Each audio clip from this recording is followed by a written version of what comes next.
Well, good morning, everyone. Welcome to our Wednesday morning trading session. My name is Eric Senft. I'm going to be your host here for the next hour and a half or so.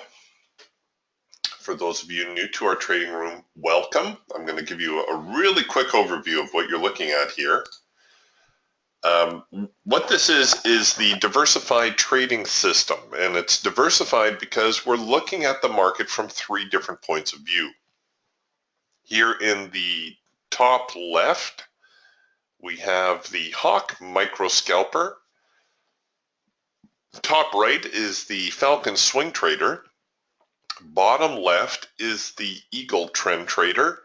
And the bottom right is the Raptor. The Raptor is actually the latest addition to the DTS family.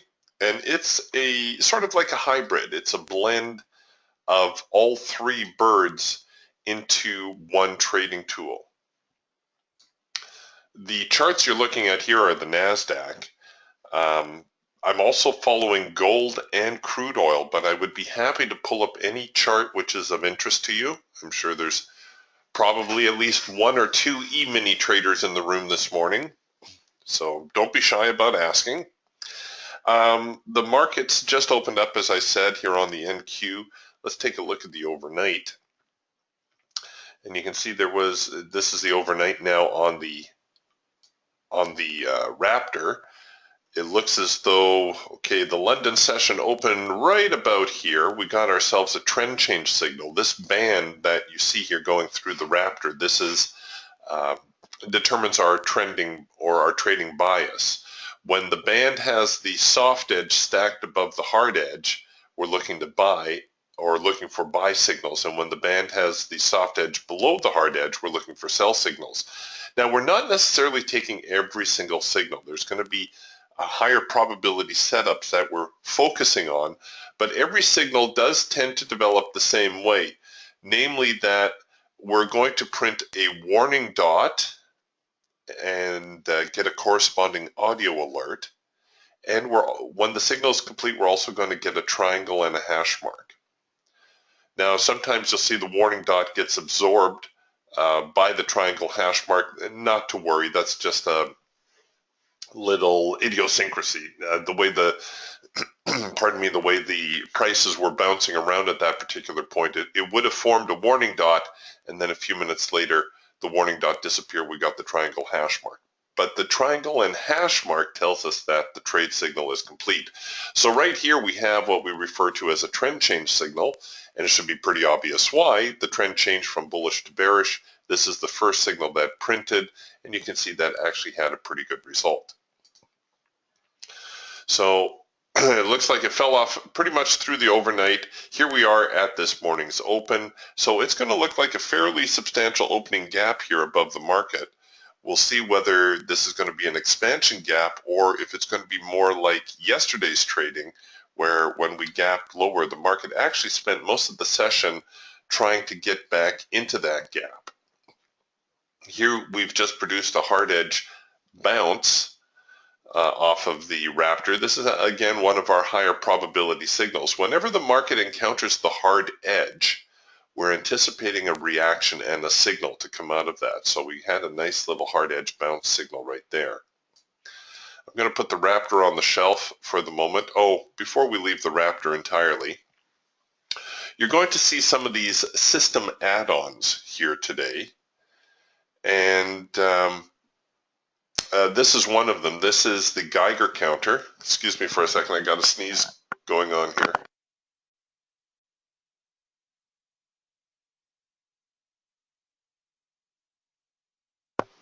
Sorry about that.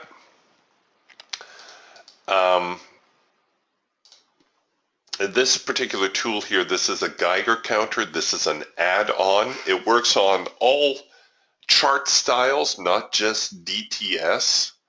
So whether you're trading a 5-minute chart or a 250 tick chart or whatever, this particular tool will still work.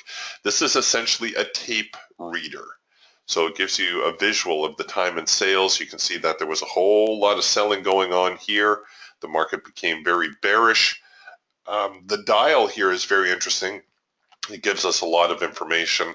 When the dial pulls over and holds like it's doing right now, if it holds and holds and holds, we know there's a whole lot of buying pressure going on. The buyers are starting to chew through some of those buy orders, and as a result, we can anticipate that the market's going to head a little bit higher.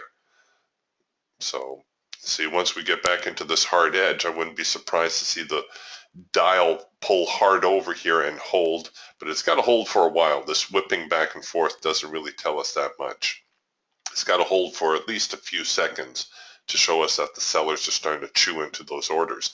Right now, the needle is green on the Geiger counter, so this market is full-on bullish. So we can probably anticipate the market to head a little bit higher still. Very helpful tool if you're in a trade and you're trying to gauge whether you should maybe get out of the trade, or whether you should at least tighten your stops, or if you're like we are right now at a significant area of resistance, this last little swing high that we had, you see we're getting up here, we can be watching the Geiger counter to see how active the sellers are going to be. So if this wheel now pulls over here to the short side, to the sell side, and holds, remember this whipping back and forth doesn't tell us much, it's when it pulls and holds, then we can anticipate that, yeah, okay, the sellers are serious, they're going to follow through. But in this case, I'm seeing a little bit more activity here on the buy side. So almost looks as though they will try to get into that morning gap. So there's the Geiger counter, very interesting, very helpful little tool for gauging the strength of the short-term trend and what you should be doing with your stops. Okay, looks like I just missed my first micro-macro cross signal here on the Hawk. This is the Hawk scalper. This is one of our high probability signals that I was telling you about.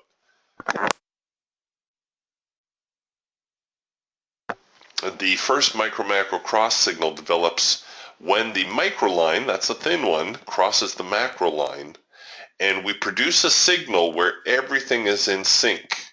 So we've got green signal, green trend lines, green bars, green filter. Very high probability signal, and you can see that would have easily found our first profit objective. Well, we'll just have to wait for another one. I'm sure we're going to get a macro pullback signal or something developing here. Let's go here to the Falcon. The Falcon, this is our swing trader, and you can see right now not a whole lot of activity as far as swing trading goes. The market is waffling quite a bit. Our trend line looks very much like a roller coaster. Our filter broken up. We are producing a trend change signal right here, however. The trend line changed from red to green. We've got this little up portion that has changed the trend line. Then we come back down. Then we come up and we produce our buy signal. So this is our trend change signal. Also a good probability signal. Here was a trend change signal to the downside. See the trend line changed from green to red, down, up, down, produces the signal, and very good follow through there. So we're just working on finding our profit target on this particular trade. We'll look for another opportunity to get in here. And while we're looking here at the Falcon, regarding system add-ons, this one is called the Ultimate Support and Resistance Suite. These are not pivot points. These are not Fibonacci levels. These are actually much better. No, all modesty aside, these actually work really well. These are 21 support and resistance zones forecast for today. And they will give you a pretty good idea where the market's going or where it might find support or resistance. This gold line is the median line. This is kind of the middle of your assortment. We have primary resistance above, primary support below. These three lines tend to be the strongest of the assortment. And then once we get above or below here, then we usually see the market respond to these secondary lines. And since we're already below the primary support, the market has a definite bearish flavor to it today. So we'll see how that plays out. Quick overview here on the Eagle Trend Trader. And you can see the Eagle Trend Trader has this trading band on here. This band is the same band that we use on the Raptor. Like I said, the Raptor is a bit of a blend of the other three tools.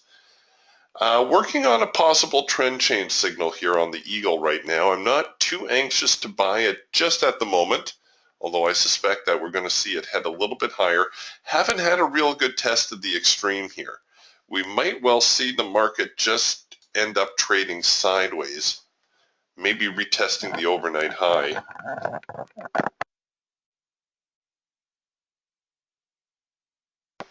If you're wondering what a test of the extreme is, well, a test of the extreme is quite simply just a retest of the lows. So this is where we are with the lows right now. We're going to see the market retest, and if it fails, then we've had the test of the extreme, namely the low, and then we'll have a pretty good idea that the market will head higher, at least for the immediate short term.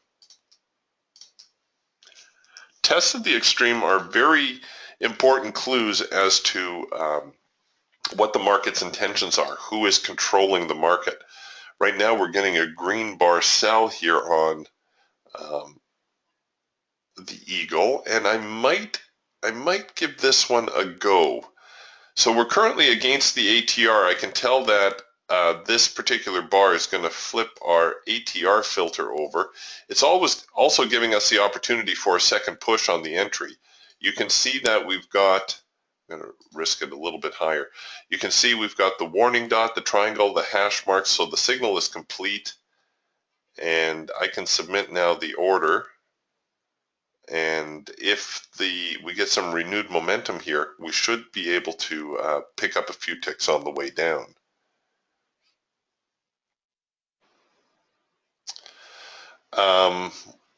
The add-on that I have here on the Eagle, and these are universal, remember, these will work on any chart style. This is called the Trade Forecaster, and the Trade Forecaster tells us what the current market environment is and what the next one is likely to be. So currently we're in swing mode for about another half an hour, after which time we're going to enter scalp mode. So we can probably anticipate a little bit more choppy trading today, at least for the remainder of the session. So our signal was voided. We're now printing a green warning dot, so I've scrubbed that signal. I'm going to show you now, while we're waiting for another signal to develop, the Trade Manager, which is this tool that you see here in the margin. This is,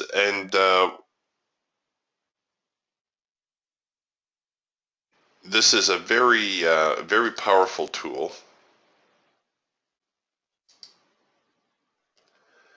What it does is it manages your position for you. First off, we have 16 different stop strategies here to choose from. And the stop strategies are displayed by these series of blue little dots. And like I said, they're adjustable, so you can customize them however you want. We're getting a green or red bar buy here that I'm going to sell in a moment.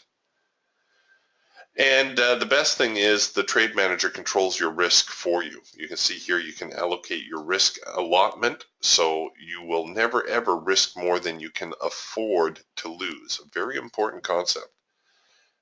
It's always going to keep you correctly capitalized, so you don't necessarily have to keep your stops ultra tight. You see my stop here is $300. That's the amount I can afford, maybe more or less for you, depending however you set it. But look what happens if I set my stop up here. Oops, went a little bit too high. If I set my stop, let's get back here where, come on. If I set my stop, say, above that swing high, oh, look, it's still $300. So the risk amount never changes, but what does change is the quantity that I'm trading. So the Trade Manager does that for you automatically. It's a fantastic tool. It will probably do more for your trading success than any other trading tool out there. And I'm not just saying that. Okay, we're getting another sell signal here now, another green bar sell. I'm a little bit late on this one. Oop, come back here. Maybe I can still catch it if it comes up a little bit. Get up there. Okay, so we've produced another green bar sell signal. I know technically the band is ever so slightly bullish. And we're still waffling a little bit here. It's still very early, but I'm just trying to show you how these tools work. So let's get a swing high-low stop enabled. There we go. Like I said, we've got all these different stop strategies to choose from.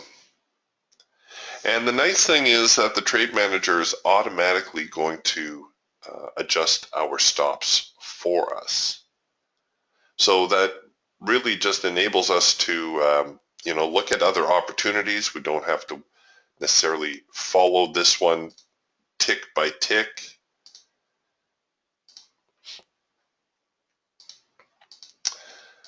Just looking at crude oil, not a whole lot going on in crude oil at the moment. Okay, we're about to get filled here on our short. Let's see what's going on in the Geiger counter. Oh yeah, the sellers are trying to chew through some of those orders. The buyers are fighting it back though. Okay, this is a little bit dicey. All right, so there we go. We filled on the short side. And you can see the trade manager, I've got a break-even trigger set, so we've got a break-even stop in here. When the market trades lower, if we hit the break-even, it will automatically move my stop to break-even, but I'm going to show you how the trade manager actually rolls the stops here. If we can get another bar moving lower. Oh, come on.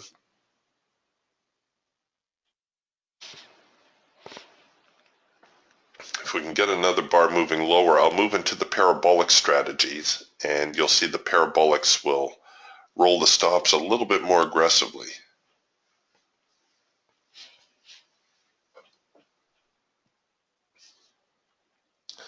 But right now we're taking a little bit of heat on this trade.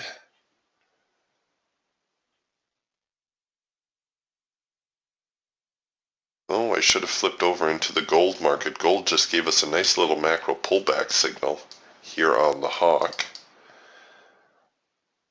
So macro pullback, 4-arrow consolidation, they coincided, and the market just trickled off here a little bit. So nice little short-term scalp there for you in gold. Just hit our high probability target, and now is floundering a little bit, but we'll come back to that. We'll see if we can't pick up another trade there. All right, so it looks like they're going to try to run the highs. Oh yes, the Geiger counter is full on here to the buy side. The sellers have got to come back in a hurry, or they're going to run through those highs. No, looks like they're going to push higher.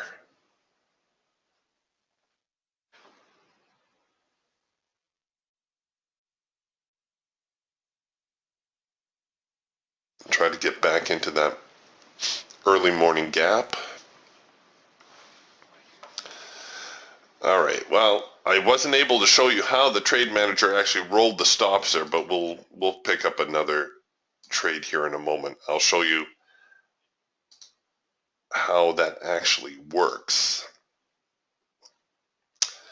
All right, so we're getting a little bit of a push here to the upside. Where's our next target? So we're currently at the primary support. Oh, we might see a trade back up here to the 4,700 area. That's been a pretty influential number for the last couple of days.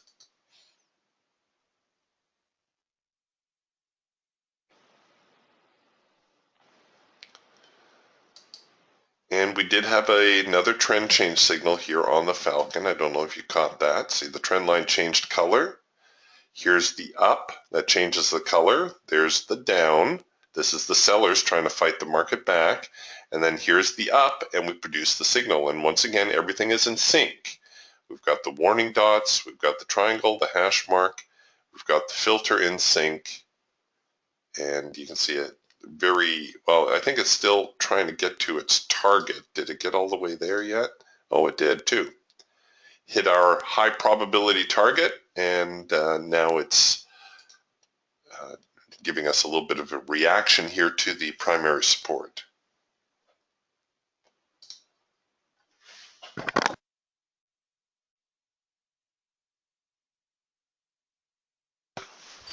All right, well, we'll try to hang tough here for a moment. I'll let you know if we get any really good looking signals.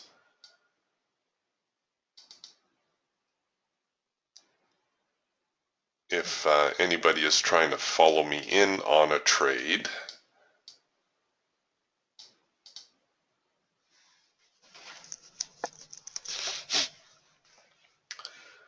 So we might get a little bit of a move lower now that the market has filled that gap.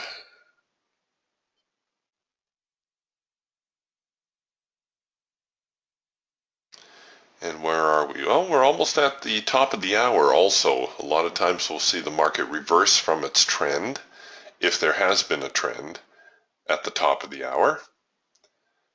Little note to self there.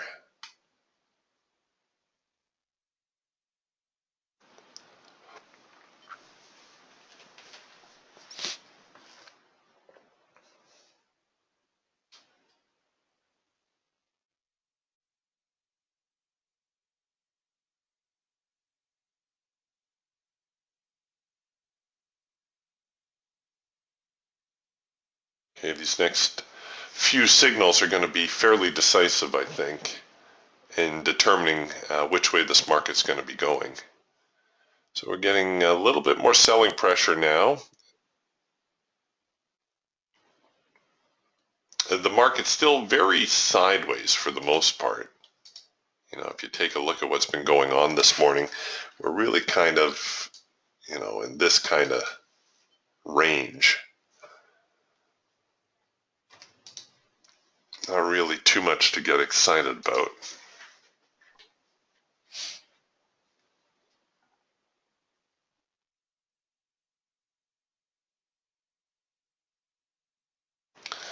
The buyer's trying to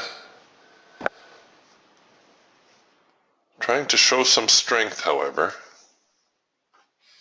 Okay, we're into a macro pullback signal here now on the hawk. We have had a little itty-bitty test of the extreme, so I'm not really keen on buying this one. And thank goodness it's moved into yellow bars, so I don't need to worry about it.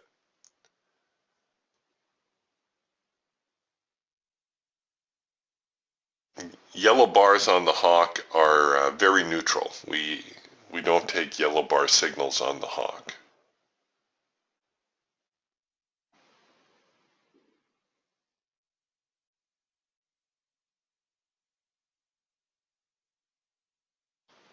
Looks like this whole 4680 area is going to be a pretty popular number for the NASDAQ today.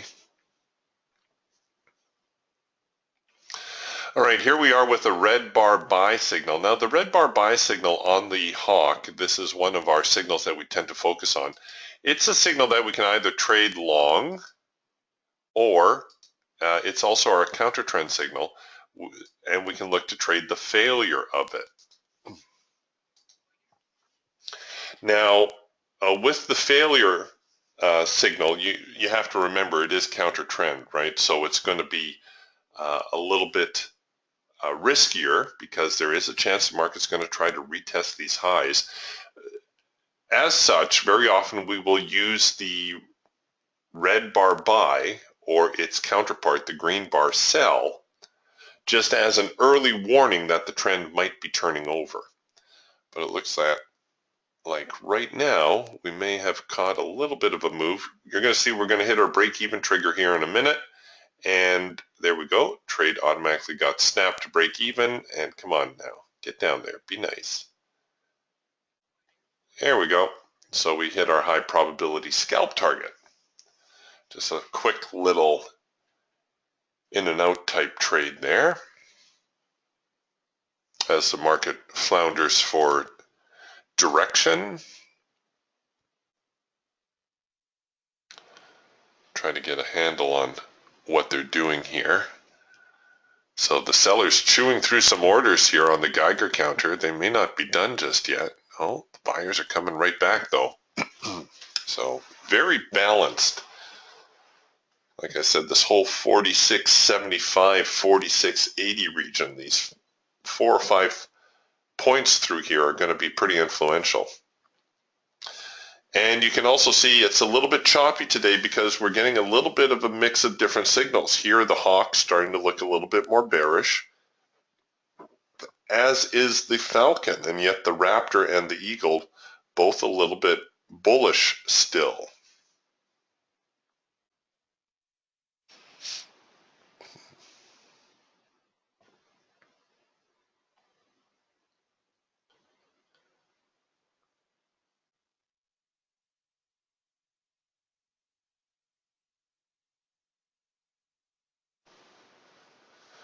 This first micro macro cross got spoiled by the yellow bar. That's too bad.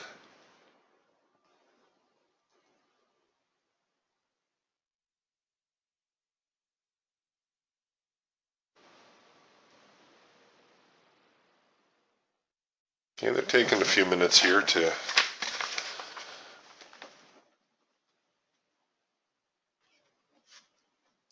get themselves sorted out.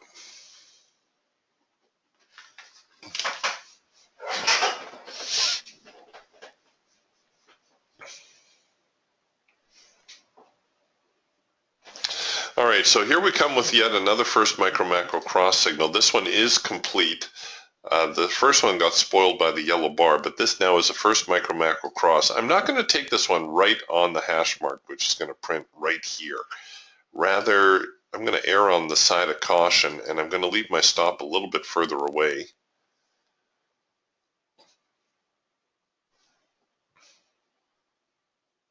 Oh, my entry stop, I should say. This might develop into a macro pullback before it tries to go lower. Okay, there's the macro pullback. See, we're still very sideways. You see all these yellow bars here through the hawk? This tells me that the market is moving sideways. When we get a lot of yellow bars and they all tend to print at more or less the same latitude, that's a sideways market. Some traders will refer to this as barbed wire, and you can see why. And just like barbed wire, you usually want to stay out of it.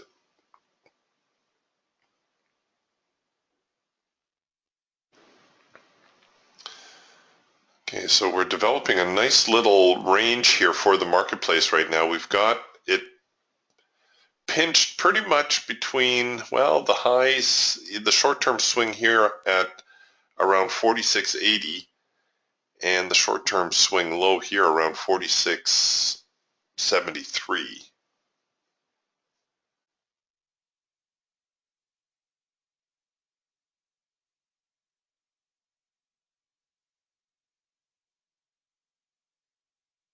We'll see which way it wants to go from here.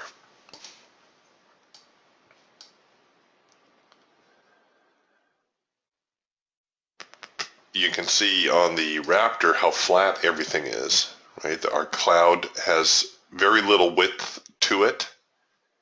Everything is kind of flip-flopping back and forth. We got some very clean signals yesterday, but today not so much. Today the market's just kind of waffling. Pretty happy where they are at the moment. Getting a late filter entry signal here on the Falcon. Now the late filter entry signal is one of our high probability signals, and you know what? I'm going to give that one a go. I'm going to be a little bit more aggressive here and look to short it.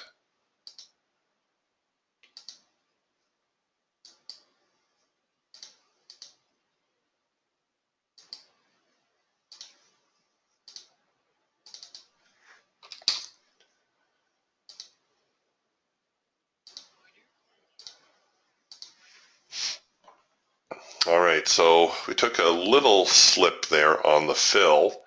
Now the late filter entry signal is easy to identify on your Falcon because you've got a trend line that doesn't not change color, but you have a filter that does change color and comes back into sync. Very important, it has to come back into sync. I could have shorted this below the low, which would have been safer, but let's see, I'm trying to show you one of these stop strategies in action. Come on, get down there just a little bit. So I've got the stop strategy in play. I have not enabled it just yet. I'm just waiting for it to head a little bit lower. Maybe if I went with the chandelier, maybe that's going to be a little more conservative. And stinkers are still chopping about a bit.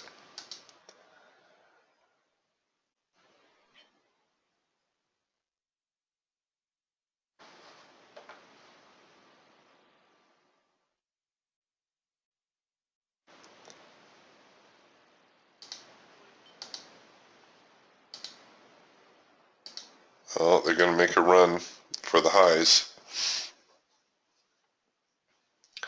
They're going to make a run at the highs, folks.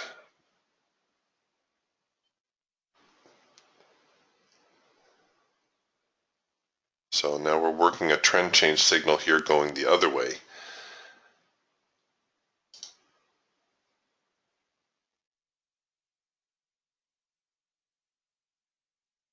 Oops. Spoke too soon. They're not going to make a run at the highs. They are going to try to take out the low. Very, very important bar going on here. Like I said, it's this whole range between 46.75, 46.80. Very, very influential price for the NQ right now. Kind of like it's a tipping point. You know, if it tips on the short side, we're going to see prices fall. If it tips on the bullish side, we're going to see prices rally.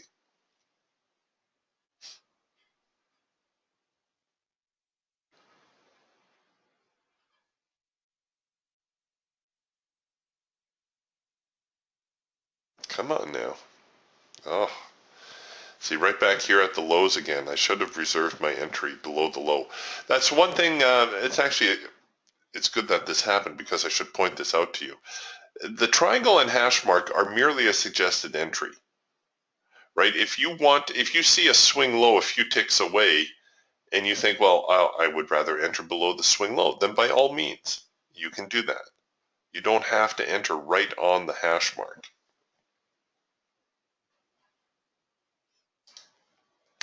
But computers being the way computers are, of course, we can't, they need everything carved in stone, right? There's no gray area as far as a computer program is concerned. So we had to designate a hash mark, and we made it one tick above or below the last bar.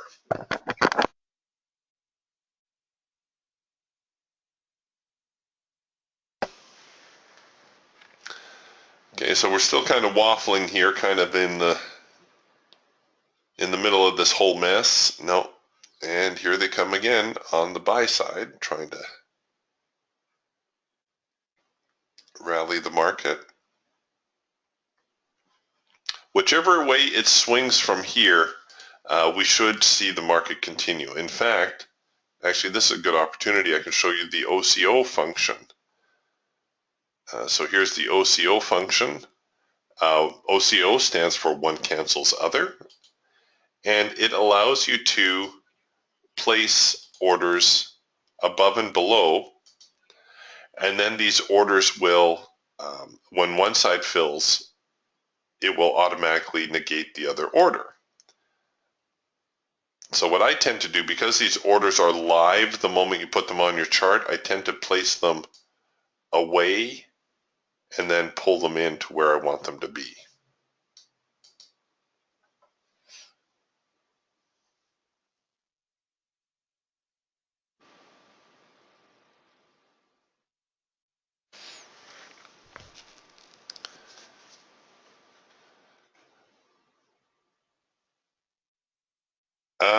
Nadia is asking, what platform are we using here? And I'm sorry, Nadia says the numbers are a little bit difficult to read on the black background.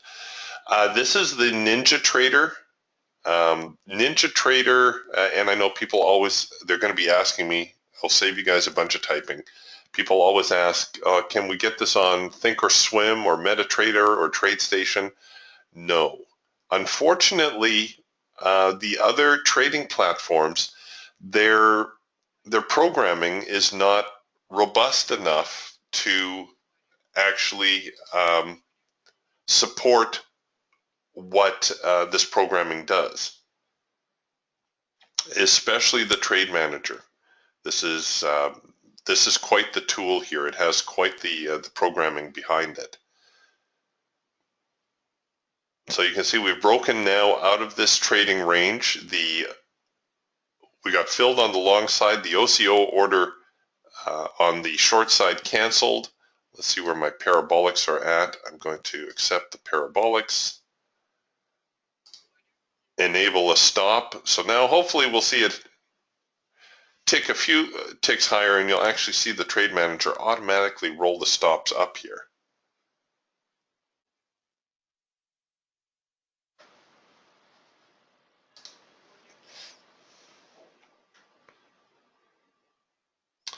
Oh, Nadia says, I use Ninja. This looks totally different. Well, the DTS system, you know, this is kind of the template that it has, if you will.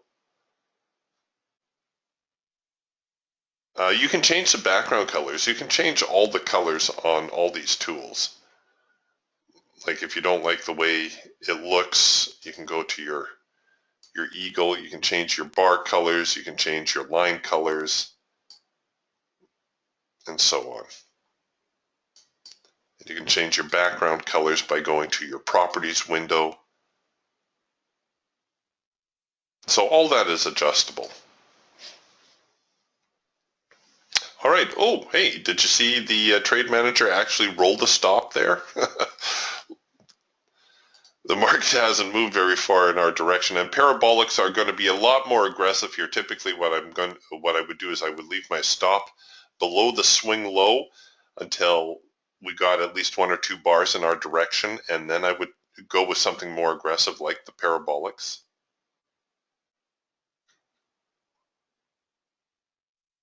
But at least you saw how the Trade Manager rolled the stop there for you automatically. Good question here from Dan. Dan asks, after watching several YouTube videos of your room, I noticed you take seemingly few trades on the Raptor. Is it because they are reflected clearer on the individual birds of the DTS system? I don't do it intentionally, Dan. You know, I've been trading the individual birds more. Sometimes I will try to focus more on the Raptor signals for the Raptor owners. If Raptor owners are asking me more questions in the room, I'll focus more on the Raptor trades. It's not that the trades, that there's not good opportunities to be had on the Raptor. I don't know if Jim is in the room this morning. Jim is one of our Raptor owners. No, he's not in the room this morning. Jim trades the Raptor exclusively, and he does very well with it, as does Ricardo, another one of our Raptor owners. The Raptor, because it's a blend, it's like a hybrid, and it's tough to find a good analogy for people are always asking, well, why the Raptor? Why would I get the Raptor over the other 3 birds? Well, I'll tell you, one of the impetus for building the Raptor, oh, and you can see the Trade Manager now managing my trade. We're about to hit the break-even trigger. There we go. So now the trade's at break-even. And how close are we to our high probability target? Oh, we're about halfway there. The part of the impetus for building the Raptor in the first place is we had DTS owners who were trading off of a laptop, and they were saying, you know, can you make it so that I can just have one chart to watch? So that was part of the logic behind building the Raptor. So it actually incorporates elements of the other three birds all into one trading system. But as with most hybrids, it's maybe not as, well, I don't want to say efficient because it is efficient, but it may be not as precise as the individual tool. A lot of times I'll use a car analogy, like a hybrid car, like a Prius. It will still get you from A to B, but it's not going to get you from A to B as fast as, say, a Corvette. You can still move stuff with a Prius, but you're not going to move as much stuff as if you had a Ford pickup truck. So it does the job, and I don't mean to make it sound like it doesn't do the job as well. It certainly does. But what the Raptor will do is it will sacrifice quantity of signals for quality of signals. So here on the Raptor right here, we had a cloud crossover signal. And what happens when the clouds cross over is we anticipate the market to retrace into the cloud and the cloud to offer some support. Now this signal actually printed a few bars late. Normally it prints right about here. But you can see that was a quality signal. We were certainly up at least our high probability target, which it would be $100 per contract here on the Raptor. That would be our high probability profit target.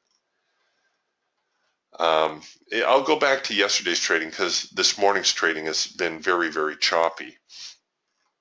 But here in the overnight, a nice cloud crossover signal, and you can see a whole lot of follow through. I guess if you're looking for, more quantity, or if you're more of a hands-on type person who likes to really keep their finger on the pulse of the market, you may be more interested in the individual tools. Here, I'm just going to roll past the afternoon session and get back into the morning. But if you're looking for, just solid signals, there's absolutely nothing wrong with the Raptor. Here we produced a nice soft edge buy, and we actually took this signal yesterday. And what happens with the soft edge buy, it's always preceded by a test of the extreme. Right? So the market's going to come down to test the extreme. It's essentially a failure signal. It's telling us that the sellers no longer have the strength to continue lower, and we end up producing a buy signal. And you can see that had just exceptional follow through. These soft edge buys and soft edge sells always seem to have very good follow through to them. Here's another cloud crossover signal. This is all from yesterday's session. Here out of the open, we had another soft edge buy right here. And if you missed that, you had a cloud crossover here and here.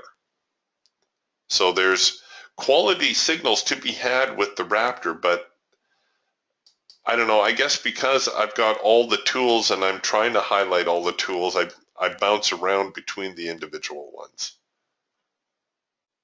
I hope that makes sense. It's a very good question, though. It's a fair question. People sometimes get a little bit confused about, well, should I be looking to purchase the Raptor or should I be looking to purchase the individual DTS system? I would say if you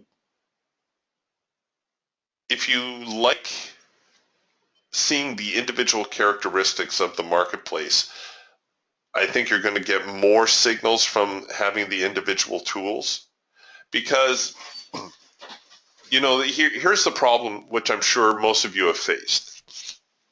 You start trading, you have a good day or a couple of good days, and then you trade the next day and your signal doesn't work at all, right? You suck up one loser after the next and you're thinking, what in the world is going on? And what's happening is the signal hasn't changed, right? Whatever your signal is, whether it's a moving average crossover or some sort of breakout system or whatever, your signal hasn't changed. What has changed? Well, the underlying market condition has changed. So that's where the DTS system was developed so that you had a tool for when the market was only in scalp mode, or you had a tool when the market was providing swing trades, or you had a tool when the market was trending. The programming behind each of these birds has been specifically designed to pick up exactly that market environment. So there will be instances where you will get well, it's rare that you'll get a trend trade and you won't get a scalp or swing trade. That's true. See, here we have the first micro macro cross. Now this one printed at 708. So we had a scalp signal here at 708, but it wasn't until, I guess the trend signal printed about the same time. But sometimes the trend signal will print a little bit later because the trending conditions may not be just right at that particular time. For this particular signal, they were. Everything was in sync, and we produced our trend signal. All right, so there the parabolics held us in for most of this run up, and we just got stopped out on the reversal. So the market, we're flat now on that trade. Oh, thank goodness. So we're in scalp mode for about another 20 minutes, half an hour, and then we're going to be moving into trend mode. So maybe we're going to actually get out of some of this choppiness.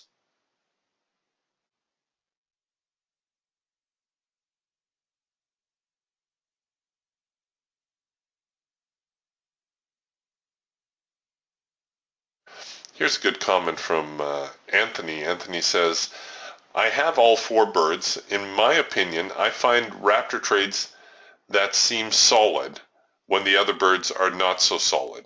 And it works the other way too. I find I use the other birds more often when the raptor trade isn't signaling quite as well. So it's definitely confirmation tools also, right? When the birds are all in sync, you're going to find your trades are going to have better follow through also.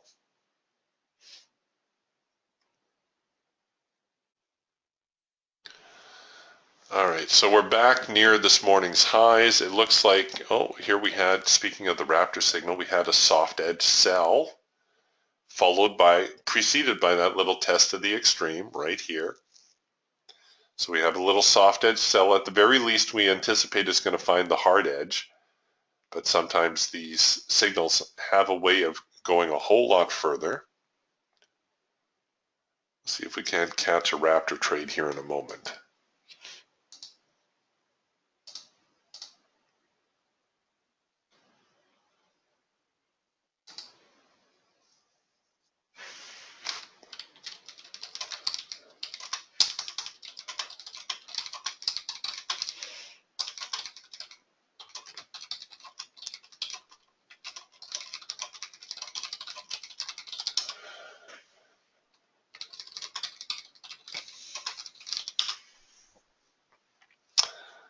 All right, so they're humming and hawing here.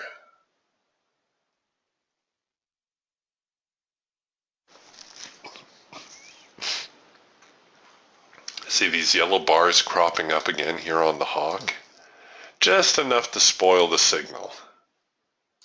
It's just telling you that the market environment is such that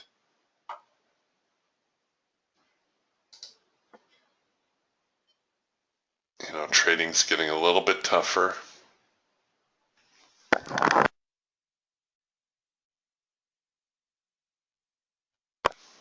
We're seeing a little bit of choppiness back and forth. So once again, see here the hawk and the falcon looking more bearish. The eagle and the raptor still slightly on the bullish side. Here comes the falcon now with a trend change signal. See, here's the down portion. Trend line changes color. Here's the up. We're producing a warning dot. We don't have the whole signal just yet, but if it continues lower, everything will come into sync, and then we'll get a sell signal.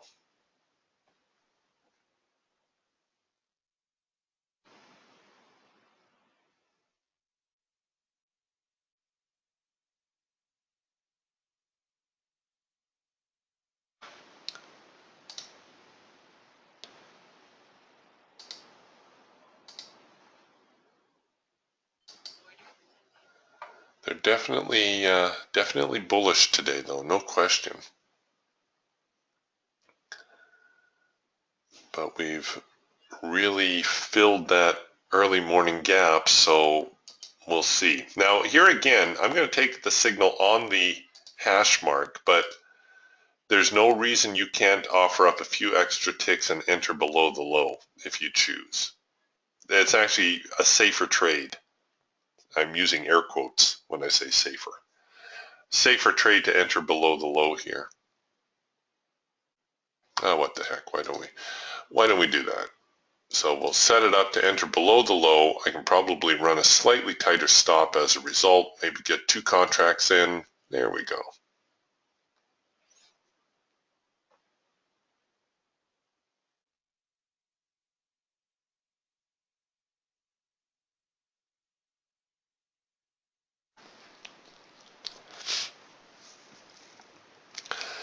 Not sure we're going to see the market really run away today, one way or the other. It may just be one of those days where everything's going to be content to go sideways.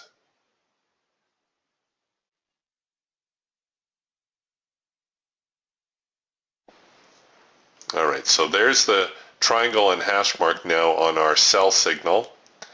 But we're going to offer up a couple extra ticks and just enter below a break of the low.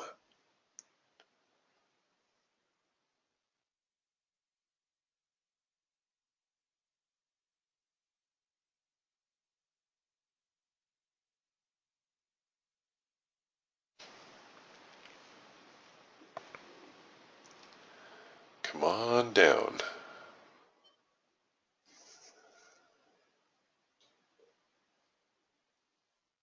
Ay, ay, ay. It's just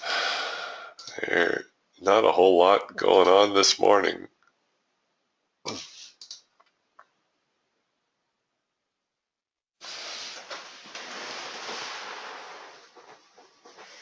Ah, yes. Great idea, Michael. Michael says, can you show us the OCO order on the crude inventory? Absolutely. So, it looks like crude putting in a bit of a rally here this morning. I'm just going to pick the Falcon. You can do this with uh, any chart you like. But what I try to do is I'll bracket the crude oil market because the crude inventory comes out at the bottom of the hour. And if we have a sideways range, I'll bracket the high and the low and use the OCO function to let the market bring me in on either side. Now, unfortunately today, we don't really have that much of a sideways range. The market has kind of picked its direction. What I would do in this case is I would let the inventory report hit the floor, and after about a minute, you're going to see it subside, and then you'll have a range defined. And then you can bracket that range. But this is a demo room, so I can demo the lines or the OCO function for you. And what I'm going to do is I'm going to use the support and resistance lines. So we're kind of trading here at the median line. I'm going to short below the primary support. I'll buy above the primary resistance. Those are these blue lines here.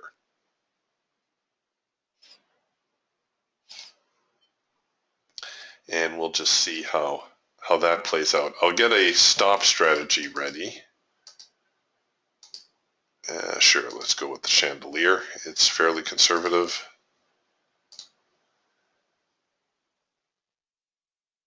And that will just be to start me out. I'll adjust the stop strategy as we go.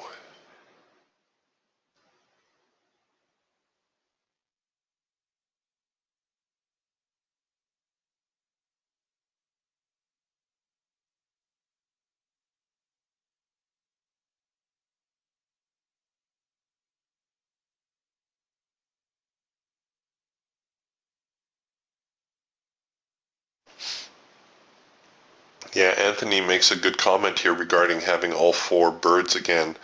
He says, I'm sure you've mentioned it, but having the four birds is really sweet to use as another filter.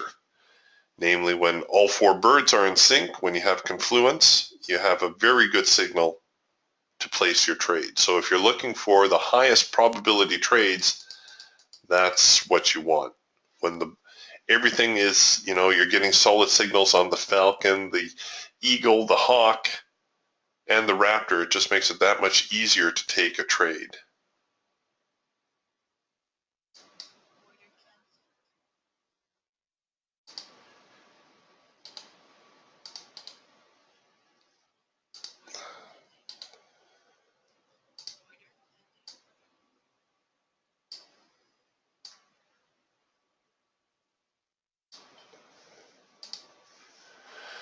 All right, so how long do we have? We've got a couple minutes still before the inventory report.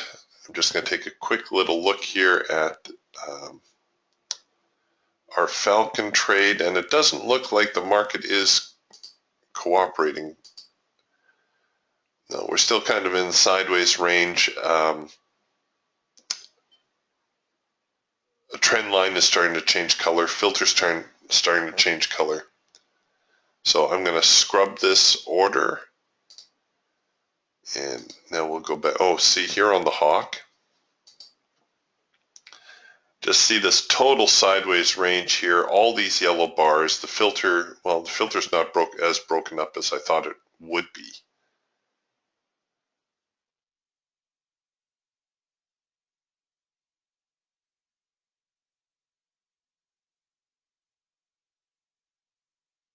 Very tough slogging right now in the NQ. They're very content to be where they are here at 45.85. All right, let's get here to crude oil, and I got a minute. Let's put the Geiger counter on here so we can watch the orders unfold.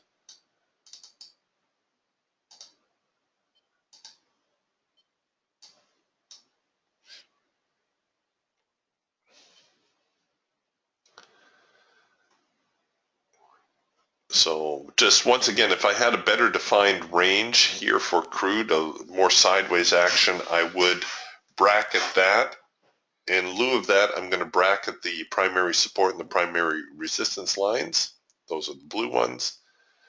Although the better course of action is to let the market absorb the inventory report and then bracket the range. But we'll see how this plays out.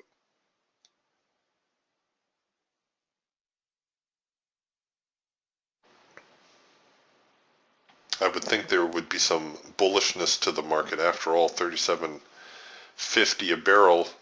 I know some are speculating now $20 a barrel for crude, but I don't know. I can't see that.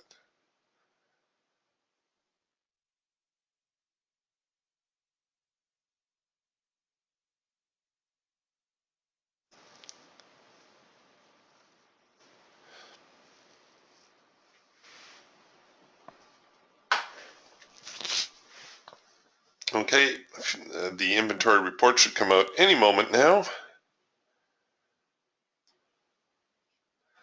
And crude has been very subdued of late. Not like the good old days, where crude would move 100 points in the blink of an eye, quite literally.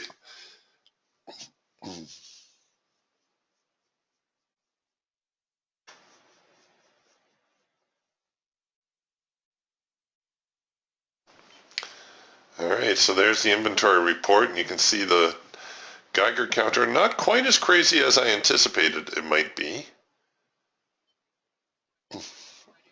All right, so we filled to the long side. We do have a break-even trigger in play, which, you know what, I'm going to negate the break-even trigger. The chandelier strategy is rolling our stops according to the stop strategy.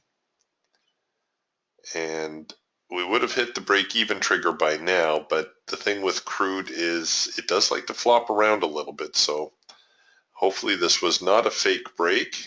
Let's get that. Oh, I don't like to see the sellers showing up here. There we go. Let's get those buyers active.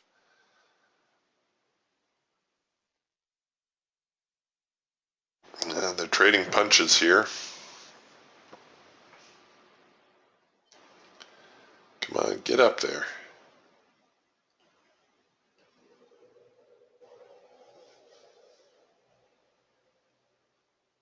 Oh, there was a lot of activity there.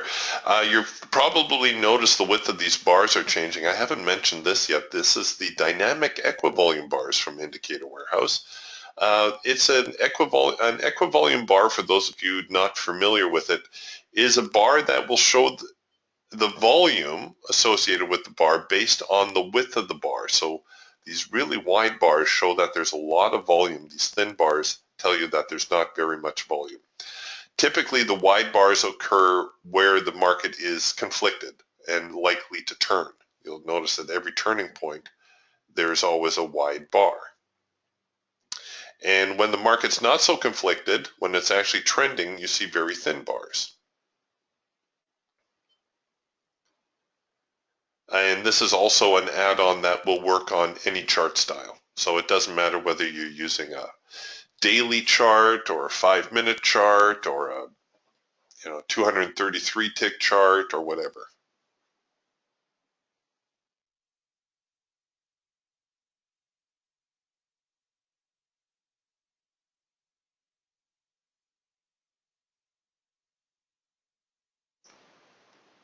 All right, come on, get up there. Get up there a little bit, and I can change my stop strategy to be something a little bit more aggressive. Our two most aggressive stop strategies are the bar high low and the parabolics. I'll preview the bar high low here for you. Oh, no, I won't. Well, I'll preview it. Oop, let's get on the other side. And say we'll leave it 2 bars back. It's very, very hard to see. Let me use the parabolics. I don't know if you can make out these orange hash marks. You can actually preview what your stop strategy will be, so you can decide whether or not you want to adopt it. Okay, nice little late filter entry signal there on crude. That's encouraging. Come on, get up there. Once we get above this 38, 85, 83, 85 area, we should be okay. All right, so I'm going to move now with the parabolics. I'm going to adopt the parabolic strategy. And you know what? I'm going to be a chicken here. I'm going to snap the trade to break even. What have we got in open profit? Oh, not bad. You know, you can always let your pocketbook be your guide, right? There's $200 laying on the ground there. Do you want to pick it up? So next resistance line here is 38.98, essentially 3,900. And then it looks like 39.36. When the market breaks one of these primary support or resistance zones, we typically expect it to move 2 zones. So 39.36 or thereabouts does seem like a probable target for us, providing we can ride out any little swings that are coming our way.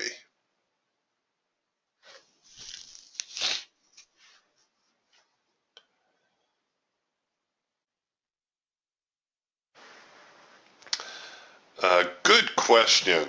I got a question here. What's crude oil look like on the Raptor? Just 1 second. I will get a crude oil Raptor going for you.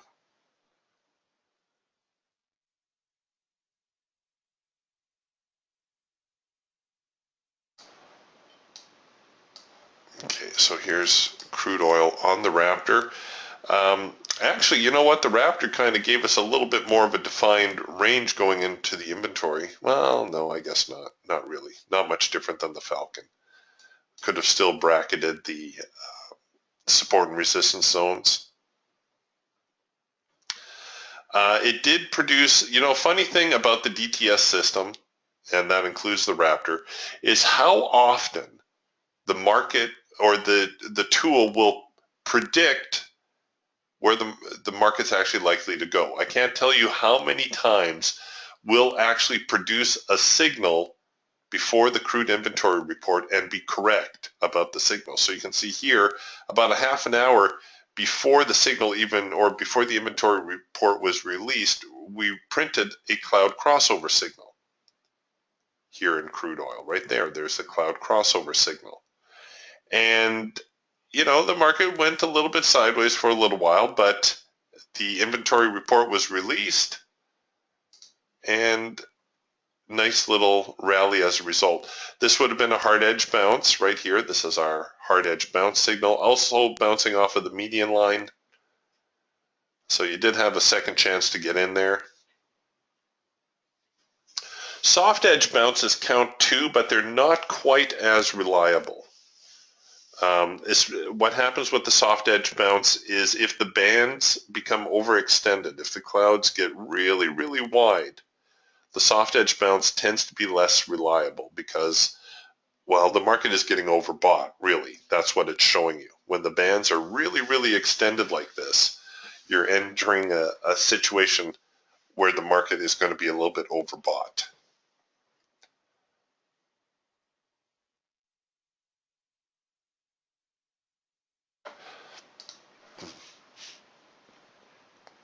But, you know, definitely solid signal.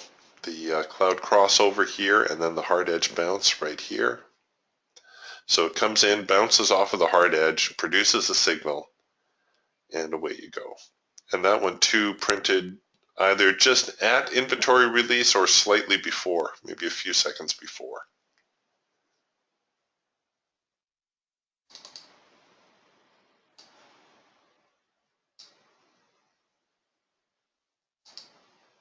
Okay, so we're still hanging with our crude trade. Oh, we're about to get tapped here on the parabolics. Come on, let me ride this swing out.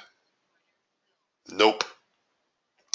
But if you are still long, if you perhaps just took a break-even stop on this one, if we do ride out this swing, look to 39, 36-ish as a probable profit target for that trade.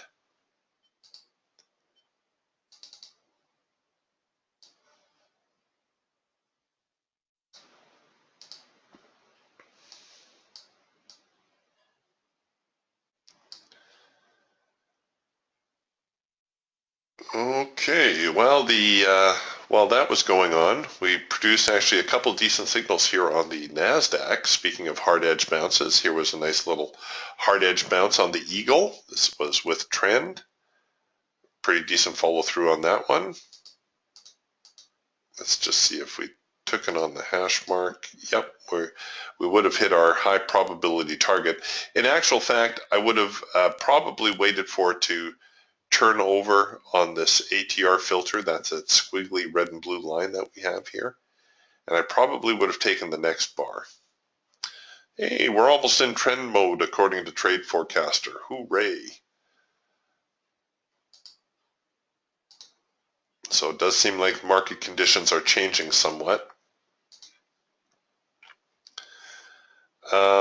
A double pullback signal here on the Raptor. The double pullback, as the name suggests, the market moves into the hard edge twice, comes out, produces a signal. That one had some good follow through it. Another little hard edge bounce right here on the Raptor.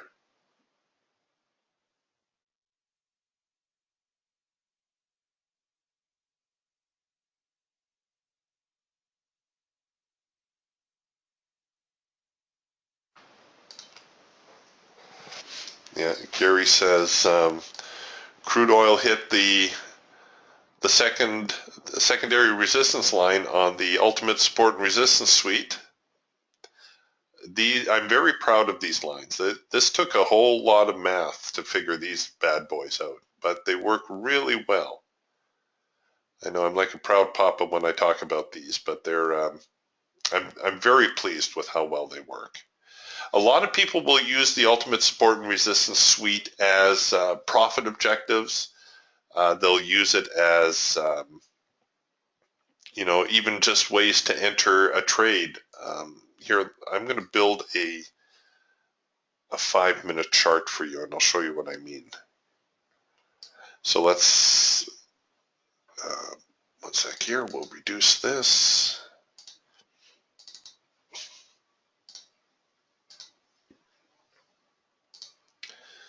So let's say we'll build a 5-minute crude oil chart because it seems we have a few crude oil traders in our midst this morning.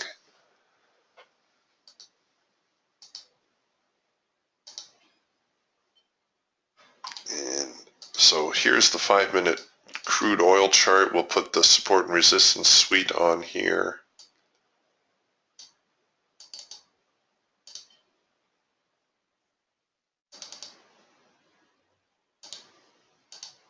And I need more data.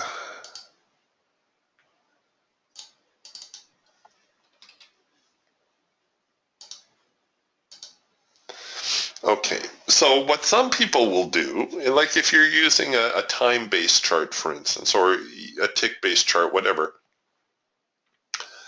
they'll monitor how the market responds to these support and resistance zones. And a very simple way that some people will trade it is they'll let the market close. Let's make that a little bigger for you. They'll let the market close above or below the support and resistance line. So in this case, this would be a sell signal because the market closed here. You would actually short on the next bar. And then what they'll do is they'll use the next support and resistance zone as a profit target. And you can see that worked out extremely well. And then the market comes down here. It's reacting. It closes above the support and resistance zone. And so you would buy on a move higher. And you would anticipate that the market would get back here. It didn't quite make it on that leg, but you would still manage to sneak some profit out of it. Here again to the downside, the market breaks the primary support, closes below. You would short below the low of this bar, and you took a little bit of heat on the trade, but it would try to get down to the next support zone. Came up a few ticks short, but you get the idea.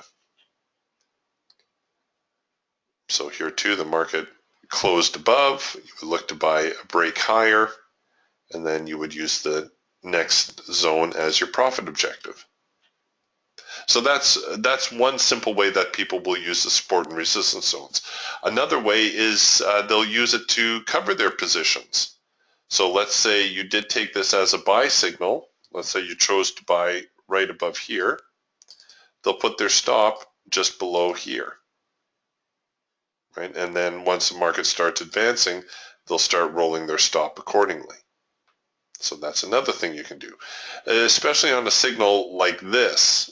Once the market gets below here, a lot of people will cover above the median line. So there's lots of ways you can use the support and resistance zones. But yeah, they're very well received. And this is just crude oil. It works on any market. Let's take a look at the NASDAQ. You see, same sort of idea.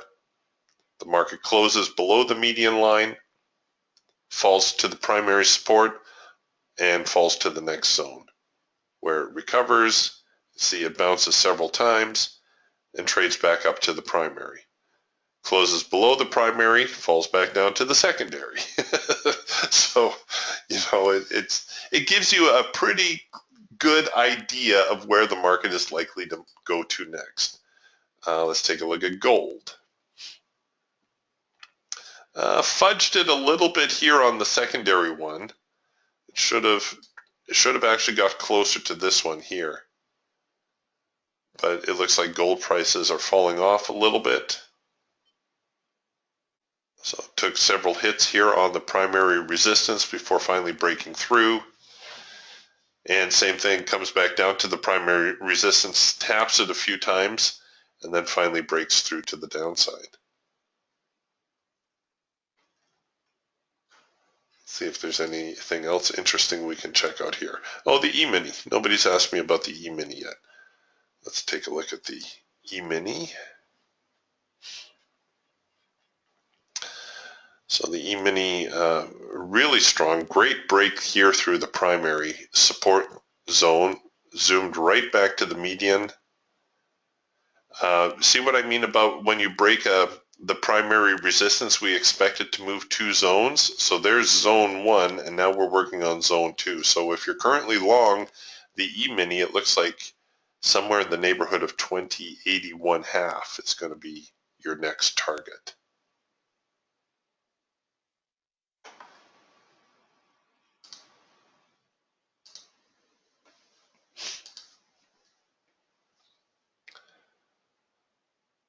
So the market definitely bullish today.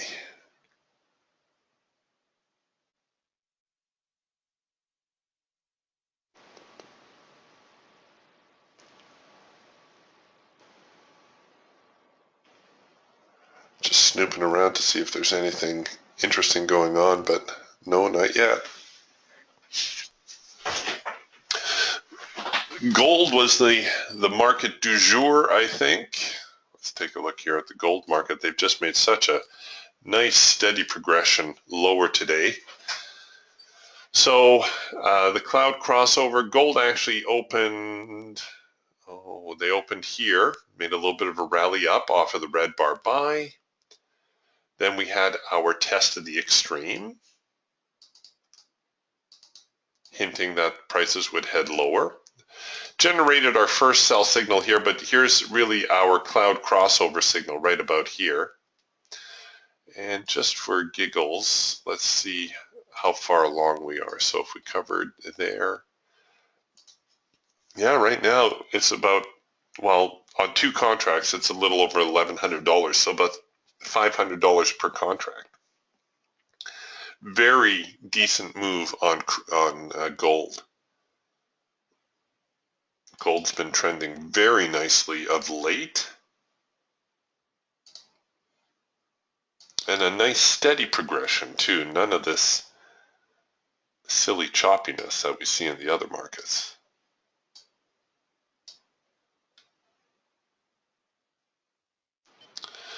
Michael's asking, what size monitor do you use? I have 3 monitors. I have 2 21s and a 24.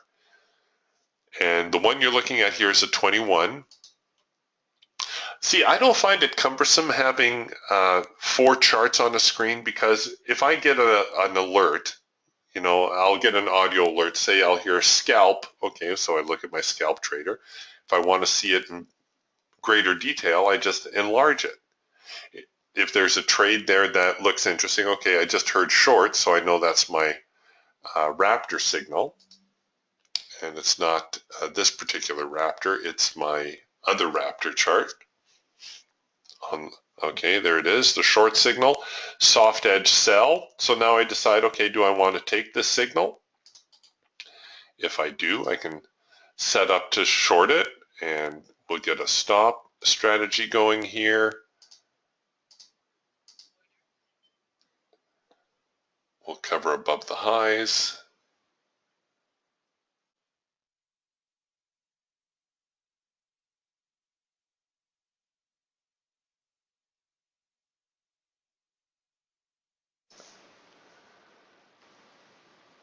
And we'll see if we can't take a little bit of a short-term move here back to the hard edge. Notice the stop strategy rolling the stop in a little bit. Once we hit the break-even trigger, I'll go with something more aggressive. If we can sneak down to the break-even, the market's been so darn bullish this morning.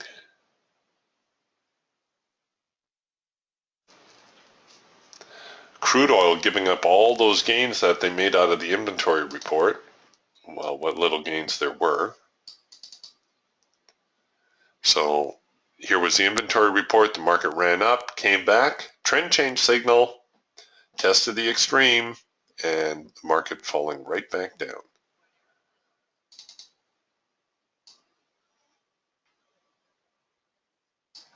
Okay, so we've hit our first profit target. I'm running 2 contracts on the Raptor here. I've got a runner in play in case the market does move a little bit lower. And we're currently at break even on the other contract. So we'll see whether they tail off here a little bit or not.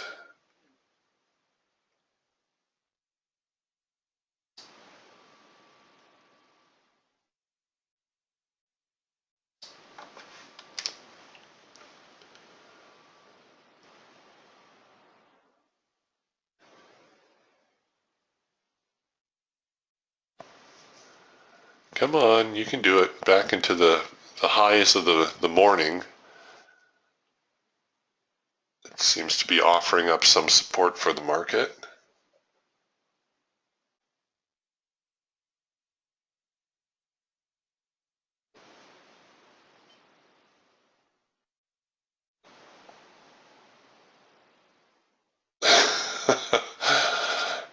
Anthony says we can thank William Devane for the gold movement.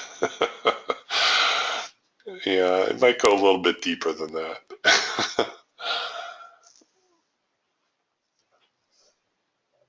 All right, we may have caught a little bit of a runner here.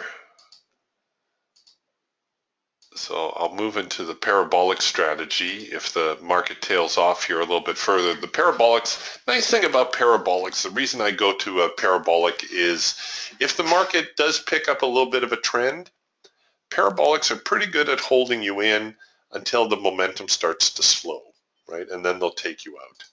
Like I said, the only one more aggressive than parabolics is the bar high low strategy. So if we get considerable open profit here, I'll move into the bar high low strategy, and that will really lock in the open profit.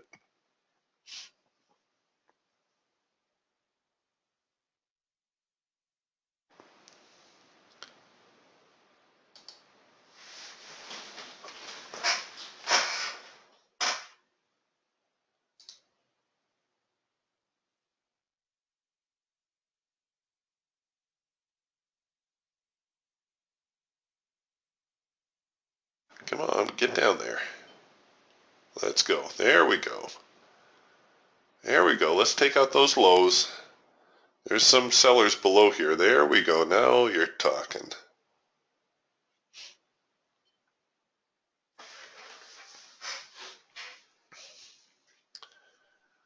The buyers kind of blew things off. Here we can see, like I said, the test of the extreme dead giveaway that the market is topping out and that it might head lower.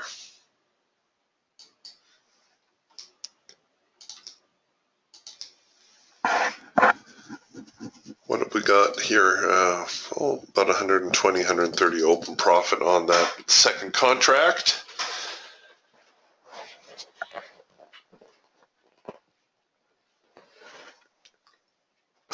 Trying to shape up to be a good little trade.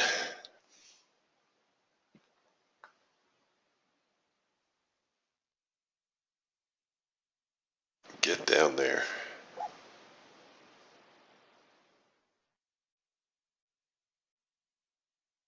Come on.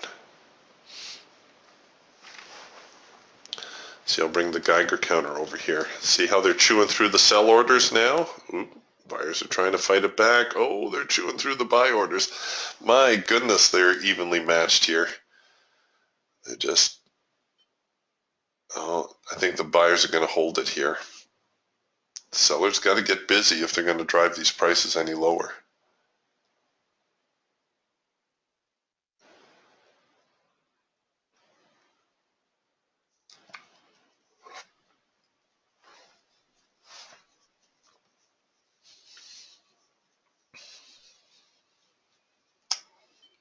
There we go.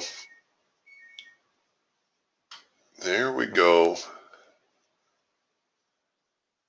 See, what I want to see is I want to see the dial pull and hold. That tells me that the sellers are chewing through the order. So see how the dial went to the green side and held? That means the buyers are trying to chew through the orders.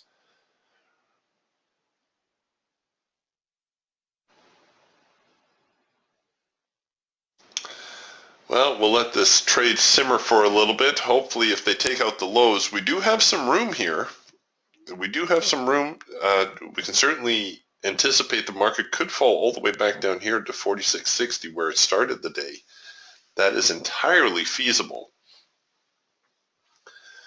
I think we're going to close up the room here in a few moments, though. So if you have any questions, please type away. If there's a market you would like to take a look at, let me know. Otherwise, we'll button things up for the morning. As gold prices continue to slip, crude oil all the way back to where it started.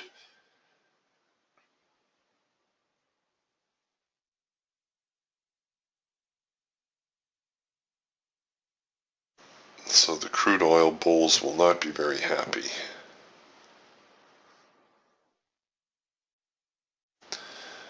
No questions? All right. Well, thank you very much for your attendance today, folks. I hope you found it at least a little bit entertaining. If you have any questions, feel free to email me or Adam. And DTS owners, I will see you in the trading room again tomorrow morning.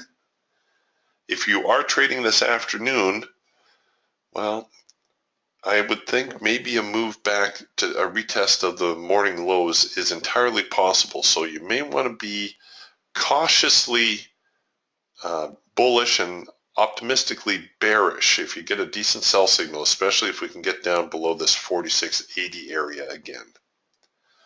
All right, you guys, we'll talk to you soon. Bye for now.